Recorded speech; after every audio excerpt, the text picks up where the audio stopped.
There's been a significant change to YouTube, and the old YouTube model, it's dead. What do I mean by that? Well, I mean that we typically set up a YouTube channel and start immediately chasing 1,000 subscribers and 4,000 watch hours. Why? Because those are the minimum requirements to qualify for the YouTube Partner Program, which allows you to run ads on your channel and then have YouTube pay you for running those ads on your channel. And that model was built on the idea that you are going to build an audience and will then have a growing audience to show those ads to. So you are essentially renting your audience back to YouTube for them to show the ads to. But the algorithm has changed, and so there are better strategies, I think, now, especially for people just getting started with smaller channels or businesses, for that matter, who are putting together YouTube channels to drive leads. There's a much better way to go about doing this, because subscribers really are not the metric you're going to want to measure, nor is watch time, to tell you the truth. There's a better way to look at it. And the difference with the algorithm now is that it's not looking at your size of audience to distribute your content to. Instead, what's happening with AI constantly being infused in all the aspects of YouTube channels, it's now looking at behavior signals. So what are people consuming? What is your audience, your ideal audience, watching across the platform? What kinds of videos, how long are they staying? How much are they coming back? Are they watching long form? Are they watching short form? All of the things, all of that data is being gathered and analyzed constantly by AI. And those signals are used then to determine where your new content is shown and how much it is shown. So the size of your audience doesn't matter. It's going to look at, is this a video that there's a large enough audience out there platform-wide that it should be worth showing to that larger audience. So in theory, a small channel, not even in theory, in practice, because if you go looking across YouTube, it doesn't take long to find a few small channels that have a couple of videos that have really taken off.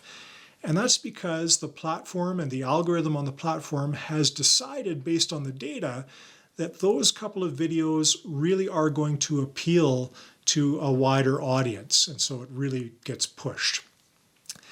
And you see this often. So you could have 500 subscribers, or you could have 100 subscribers, and it just doesn't matter anymore if you have the right video on the right topic for the right audience. That's how the distribution is decided now. It's not who's subscribed.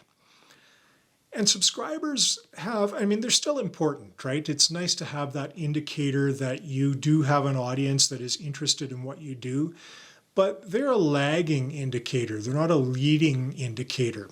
They're really a result of making your content and not a prerequisite for making your content. So you're not looking at how big is my audience and who is in my audience and then deciding to make content.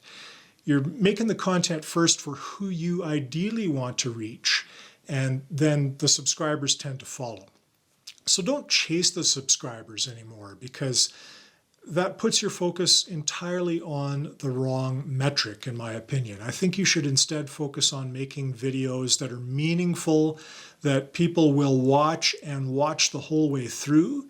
And then eventually those subscribers, as I say, will come along, especially for people who are truly interested. And if you're doing it for business purposes, those people who are really showing a true interest, those are the people who have the potential to become your customers. And to be honest with you, if you are looking to make money off of a YouTube channel, you can do far better by making videos that generate traffic to something, to an existing business or to a digital product you create or to a coaching service or something else.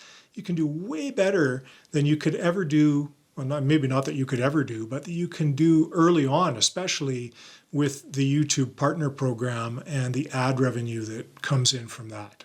So it's a way better thing to focus on, in my opinion. So what is the real question to ask yourself? Well, instead of how many subscribers do I have, I think it's probably better to ask yourself, is this video something that my target audience would find worth watching if they have no idea who I am? And I know that's the case for me because my channel is still relatively small. So, who are you? And would your audience care? Probably not. Like, you're not going to be able to compete against the big names that are out there depending on your niche. You're not going to compete against Mr. Beast or Tony Robbins or some of those people who have massive brands that have been doing this for a long time. But if you have a video on a topic that provides the right solution for the right people, it really could take off and do well. So is it a video people would watch despite who you are? That's the question to ask. Thanks for watching. I'll see you in the next video.